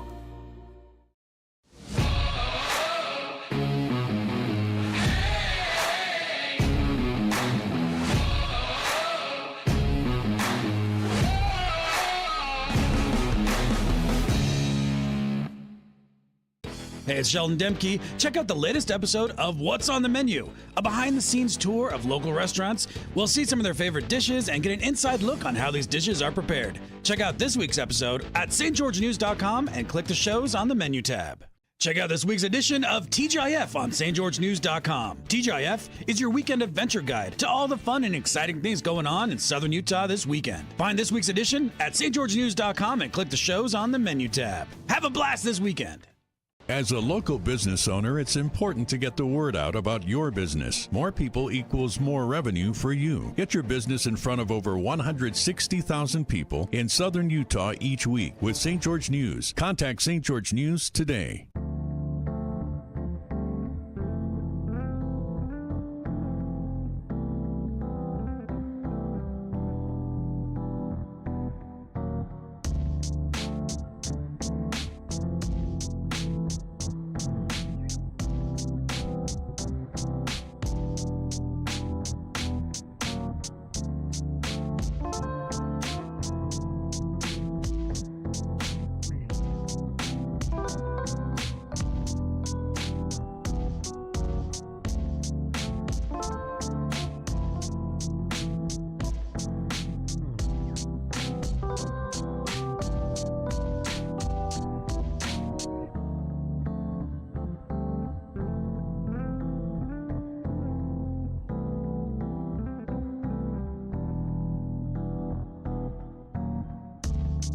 Love that, Adam Sandler. Adam Sandler. Welcome back, everybody. And it's back to school time. It is back to school time. And again, just for the next few months, be careful out there. Watch those crosswalks, elementaries, intermediates, middle schools, high schoolers. You can run over them. I'm just kidding. I'm just kidding. They don't matter. Yeah. Hey, have you heard the new news about Peyton Manning? No, I have not. He has even a bigger forehead now? Changed career paths. Maybe. I don't know. Really? He's pretty good at what he does. He's not going to stop doing what he's doing with the Manning cast. Okay, and all he's that quite stuff. entertaining. I do like Peyton Manning. Well, he's taking what he's really good at, and now he is going to the University of Tennessee, and he's teaching students. He's becoming Professor Manning at the University of Tennessee. No, wait. Is he qualified? Like, does he have a teaching degree? Sure, it doesn't matter. It's college. No, you have to have a teaching degree. For high school, sure. Not for college? I don't think so. So I can go teach college now. If you are qualified in whatever the field is that they want taught. Here's what he's going for. Okay, he's going for some select classes is what they're calling it, right? Those classes being things like public speaking, broadcasting, specifically sports broadcasting, and a lot of the stuff that he's actually just currently doing with his career. Yeah, those kinds of things. Those are the areas that he is going into. Leadership and communication, even some video production and performance, that kind of stuff is what he's getting into now. So, so if you are in the communications department at the University of Tennessee, you might be seeing Professor Manning heading up one of your classrooms. Okay. I like it. I think that'd be awesome. Show up to class, and it's just Peyton Manning. Just, hey, everybody, welcome to big forehead. Yeah, he's got a big forehead. Yeah. All right. Fun stuff. Well, that's a decent segue into we're going to talk broadcasters. Yeah, we were talking broadcasters. Legit broadcasters, not Peyton Manning, who just, goes off of his playing career, although he is pretty good. He's getting. I will say one of my favorite things from last season was there was a point where the communication wasn't working, and it was on the Peyton and Eli broadcasts that they do, and he said some words that you're not supposed to say on TV. He basically was just like, "I can't hear," and it was in the middle of a broadcast because he just couldn't hear. Yeah, it's kind of funny. So that he word, can teach them what not to do. That word that I want you to say while driving. No, thank you. While we're on air. Not while we're on air. That would be awesome. No. Anyway. Hey, so you've heard Sage Steele. She had a lawsuit against ESPN Disney. Yeah. And they have settled that lawsuit. She is now leaving ESPN, who has lost a lot of talent, either by talent choice like Sage Steele or by ESPN just letting him go. So many, Steve Young being one of those here just recently. Yeah. Guys like Dan Le Batard, Kenny Mayne, Rachel Nichols. So much talent has left ESPN. And I got to tell you, I don't know when the last time that I have watched ESPN as far as like Sports Center. I don't even know who hosts that anymore. Dude, I don't know either. I that used to be a staple in my youth and even into my adulthood, my married life, is that I watched Sports Center in the morning and the evening, with whether it was Kenny Mayne or Dan Patrick, all those guys that I grew up with. It was a staple. Yeah. To watch Sports Center. I don't even know the last time that I watched ESPN Sports Center. But anyways, back to Sage Steele. Apparently on her podcast, she was interviewing former NFL quarterback Jay Cutler. ESPN didn't like some of her questioning that she was doing with Jay Cutler. Like she questioned the network's COVID-19 mandates. She made comments about former President Barack Obama identifying as black instead of biracial. And she said that female sports journalists and their wardrobe choices are partly to blame for when athletes make inappropriate comments about them. And again, if this is her podcast, now I don't know if it was being broadcast on ESPN or what have you. I just feel that it seems like our free speech rights sometimes only goes one way. And, if she would have been outspoken in pro to some of these other, what's the word I'm looking for? Rights activists, that kind of stuff. Just some then of the nothing agendas probably that were would have going been. on, yeah. Nothing probably would have happened. But the fact that it was about this stuff, it just feels like our free speech is being blocked in just one way. Now, yes, and here's the problem with all of this. She was hired by ESPN, which is a company of Disney, whatever. It doesn't matter really who's the one signing the checks. The point is she's a part of a company. Being a part of the company means that company does get to tell you, because you are their employee, what you can and cannot say. Yeah. You might say that's not fair and that's a violation of free speech. Well, I mean, it's not when you're an employee of that company because you represent the company. And if the company doesn't want you saying it, then they can fire you for saying, hey, you said something that we don't want you to say. We could fire you, right? Or at least in this case, she got reprimanded a couple times. She never got fired. Yeah. But she claimed whether that she you was, agree with her or not, that's just the reality of the situation. Yeah, she claimed that following that interview with Cutler, that she was sidelined from prime assignments with ESPN. So, and like I say, I'm not saying I agree with it. Sure, no, I get what you're saying, but totally. that is how the world works when it comes to media. Whether it's right or wrong, that is definitely how it works. But man, ESPN has just really lost a lot, I think, of followers, viewers. Well, especially on the conservative market. Certainly for in sure. the conservative market, for sure. ESPN definitely leans more towards a liberal market. And obviously here in Utah, Utah's a very conservative state. And so I do know a lot of people here in Utah that say, man, I just don't care to listen to ESPN or watch Sports Center.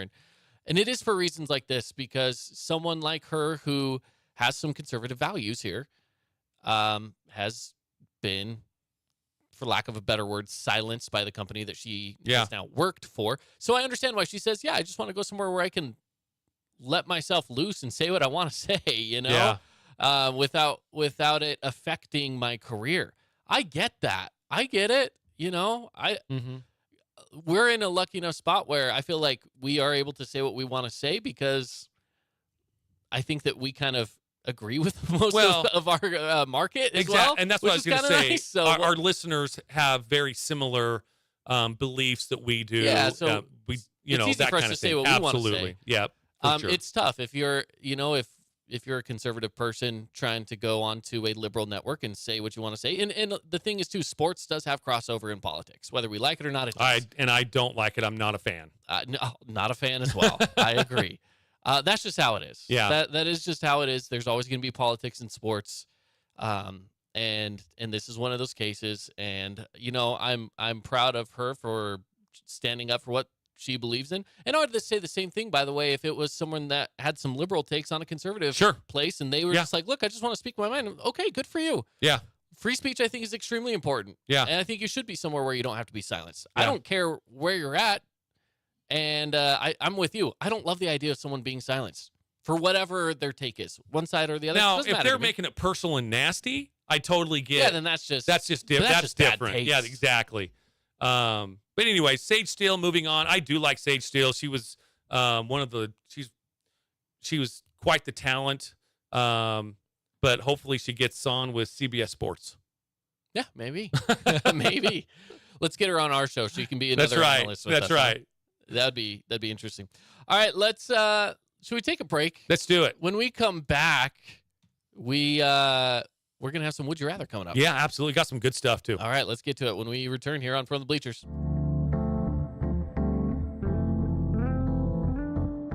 Hey, it's Caden Formaster. And Mark Musgrave, the voice you know with the Fan Sports Network. Check out our local sports radio show, From the Bleachers, live every weekday from 4 to 6 p.m. Listen to us on the radio on 99.5 or 95.3 FM. You can also listen through the Fan Sports Network app or watch the show live on the Fan Sports Network YouTube page. The Fan Sports Network is your home of Utah Tech Trailblazers, high school sports, and the pros. The Fan Sports Network, Southern Utah's home for local sports. Did you know that St. George News has a new app? Download the St. George News app today and stay up to date on everything happening in Southern Utah. Get instant notifications on news, weather, sports, and more. Download the app today and get your local news now. Media is everywhere. It's a part of our daily life, our routine, not just for entertainment, but to stay informed. Local media has the biggest impact on your daily life. It's what's around you, what matters. And at Canyon Media, our goal is to deliver the very best in local entertainment, news, and media. From our award-winning radio stations like 99.9 Coney Country to Southern Utah's #1 source for local news, St. George News, we believe in delivering free, fast, and accurate local news, entertainment, and information to all of Southern Utah through our entertaining on-air personalities and music, compelling local shows, and community events like the City of St. George 4th of July celebration and charitable events like Coney Coins for Kids. From our entire team of dedicated designers, videographers, salespeople, digital marketers, writers, and on-air talent, thank you for letting us be a part of your daily life. Canyon Media, here for you.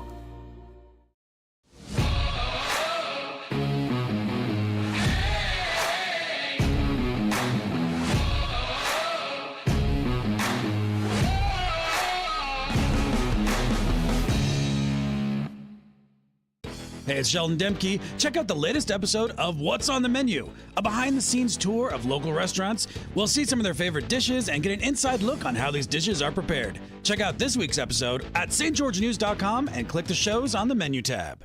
Check out this week's edition of TGIF on stgeorgenews.com. TGIF is your weekend adventure guide to all the fun and exciting things going on in Southern Utah this weekend. Find this week's edition at stgeorgenews.com and click the shows on the menu tab. Have a blast this weekend. As a local business owner, it's important to get the word out about your business. More people equals more revenue for you. Get your business in front of over 160,000 people in Southern Utah each week with St. George News. Contact St. George News today.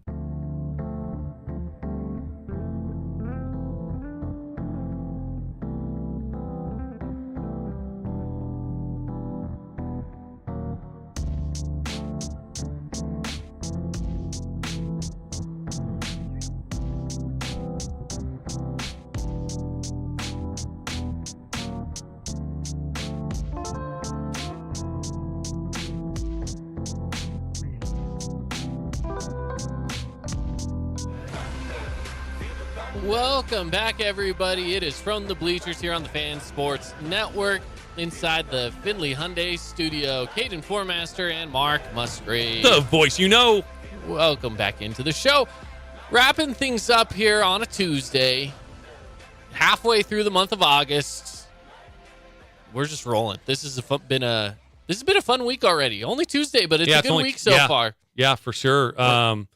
We got some Region 9 volleyball going on tonight. I'm very excited about the matchup that I'm headed to right after the show here. Yep. Number 1 preseason Orem versus number 2 preseason Desert Hills in the 4A classification. Last night, Orem kind of took it to Crimson Cliffs, beat them 3-0. Kind of in dominant fashion. I mean, the second set was close, but set number 1 and set number 3 were pretty dominant by Orem.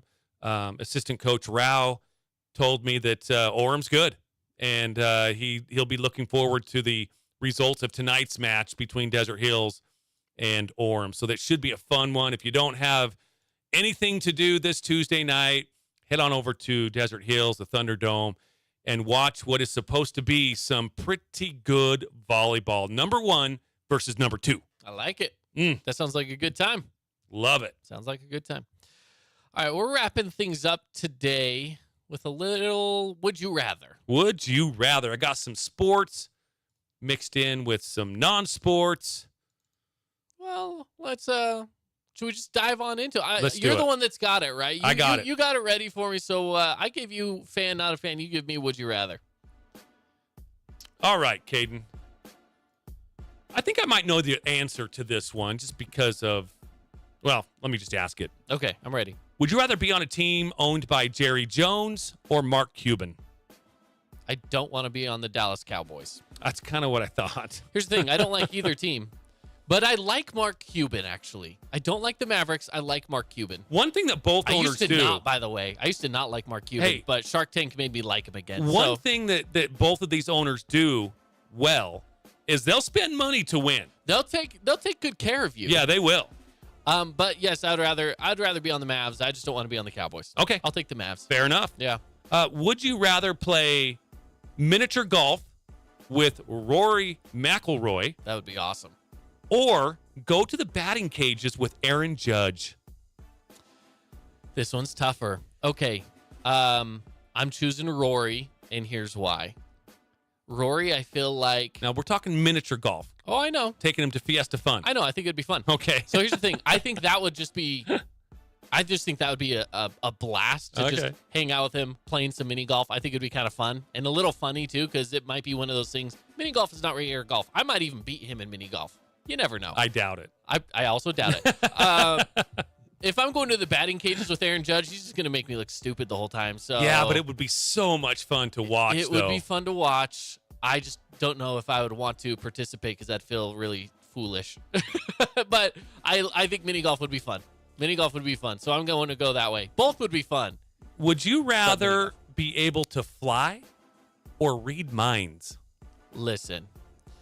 For the longest time, I would have said read minds, but I feel like there's two things you could do here. Read minds. People have scary thoughts. I don't know if I want to dive into people's heads. Yeah.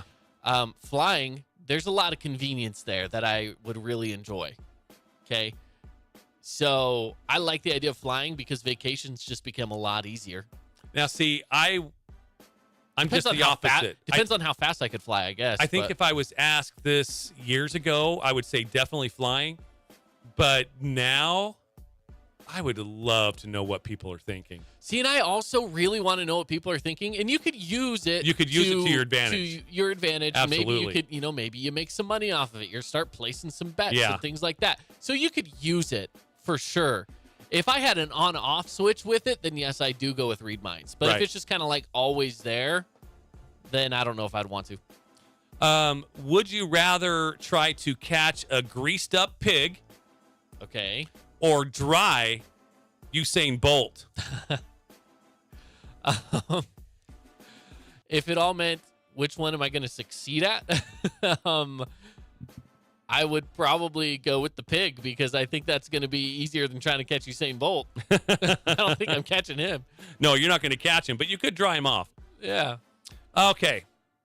Would you rather talk like Yoda or smart you are? Or breathe like Darth Vader? Oh, man. I can't do it. It's not going to pick it up. Yeah. Man, I already know people that breathe like Darth Vader, and it's annoying, but that's tough. I'm going to go breathe like Darth Vader. As much as I don't want to do that, I really don't want to talk like Yoda. I would love to be able to talk like Yoda on a consistent basis. Talking in questions is awesome. Okay. All you're doing is basically flip-flopping, You're flip-flopping. the parts of your sentences. Yeah, exactly. I love the way Yoda talks. I feel like it'd get annoying and really if you're quick. breathing like Darth Vader, you got health problems. Yeah. So that's what I'm Probably. saying. I don't know. That one was tough. That's a tough one. I really don't want to do either of those. Would you rather be the best player on the worst team or the worst player on the best team? I want to be the best player on a worst team because if I'm the worst player on the best team, I'm probably not even playing. The worst player doesn't play. Correct. So I at least want to go play. I mean, Okay. yeah, it's nice to win games, but if I'm not helping the team win, what's it all for? Mm-hmm. I'd rather at least be out there and doing my best. Even if that means that our team is horrible and I'm the best one there, at least I'm trying. At least I'm doing my best and you're earning your paycheck, maybe? Yeah. Not that you care about that. And eventually maybe I'm traded to a team where I actually do start winning. I don't know. That's not part of the question. Well, I'm thinking of all the options. Would you rather listen to older music or today's music? If you looked at my Spotify playlist, it's a healthy mix of both. Okay. But if I had to choose, I'm definitely going with stuff that's a little more dated because there's nostalgia there and it's just easier to listen to. Tell me what date it is to you. You got to remember, the stuff that I grew up listening to is now at least a decade old. Oh, God. If not 15 to 20 years old now. So for me, that's still older music. I know. You didn't specify. No, I didn't. Now, I'm not saying I don't love stuff from the 80s. I know. Because I also do love stuff from the 80s. You do. And that's the other thing. Older music, I mean, I could be listening to just about anything. Yeah. So older music. Okay, good. That's a good answer. Yeah. Would you rather get rid of all the bad drivers on the road Yes. Oh, wow. Yes. or never have to stand in line at restaurants? I'm going with the bad drivers because Me too. I feel like I don't stand in a lot of lines in restaurants. I don't go out to eat all that much anyways, but I drive every day. So for me, it's the driving one. Me Get them too. out of the way. I'm with you, too. I've been frustrated lately with people on the road, and I've said things that I shouldn't say. So Yeah, I'm trying to get better at that. Me too. Me too. I think we all are. Would you rather walk across 100 yards of hot coals or listen to 8 hours of a ranting Stephen A. Smith? Make it 1,000 feet of hot coals and I'll still do it. Me too. Jeez. Oh, my gosh. How much time we got? Okay, we got plenty of time. Okay, yeah. would you rather be a great player with a trashed legacy, i.e. Barry Bonds, Sammy Sosa, Roger Clemens, or a good player that few people remember? And I have an example. Okay. Roy Smalley. Now, he was an infielder who played in the major leagues for 13 years, 4 different teams, Okay. from 1975 to 1987. He was an all-star one time and also finished 16th in the MVP voting in that same year of 1979. Okay. He was a career 257 hitter, compiled almost 1,500 hits. That's pretty good. That's good. Had a solid career, but I bet it's doubtful that anyone but a diehard would remember him. I do have his baseball card, so I do remember. So which one would you rather? I mean, hey, 13-year career in MLB, not bad. That's not pretty bad. good. I would rather be a decent player that's not remembered Okay. because to me, your legacy is worth more than just about anything. Not necessarily legacy, I should say, as much as your reputation is worth more than anything. I do not want to go down in history as someone who cheated the system. Yeah. I'd rather go down in history as someone who maybe isn't all that remembered, but had a good career. So you're made a living off you're of a it. Cubs fan. Yeah. If you saw Sammy Sosa, would you like dawdle over him? I still like Sammy, you Yeah. know, and I understand that what he did. I'm not a fan of I'm not a fan of all the PEDs and everything that went on through the late 90s, early 2000s. I'm not a fan of all of that. And he had the whole corked bat situation, right? There's plenty with Sammy Sosa. But even still, I'm like, look, I supported the guy everyone was kind of on PEDs. So it's like, is it really just him? No. So you know what? I still am a fan. That's my thoughts too. PEDs to me, he was just trying to keep up with the system. Exactly. Everyone was just trying to keep up with each other. And what I don't like about that whole thing, we've talked about on the show before, is just the double standard of baseball. They loved those players when it was happening, and they knew it was happening, by the way. And now they're, now they've kind of blackballed them. I don't like the double standard the MLB did. They made a ton of money on those players. Tons of money. And just to cut them out. They knew what they were doing. 100%. 100%. So, yes, I would be happy to see him, but I wouldn't want to be him. Gotcha. If that makes sense. I got it. All right, we're wrapping it up. Thank you for joining us today on the show. We'll be with you again tomorrow. Have a good one. We'll see you.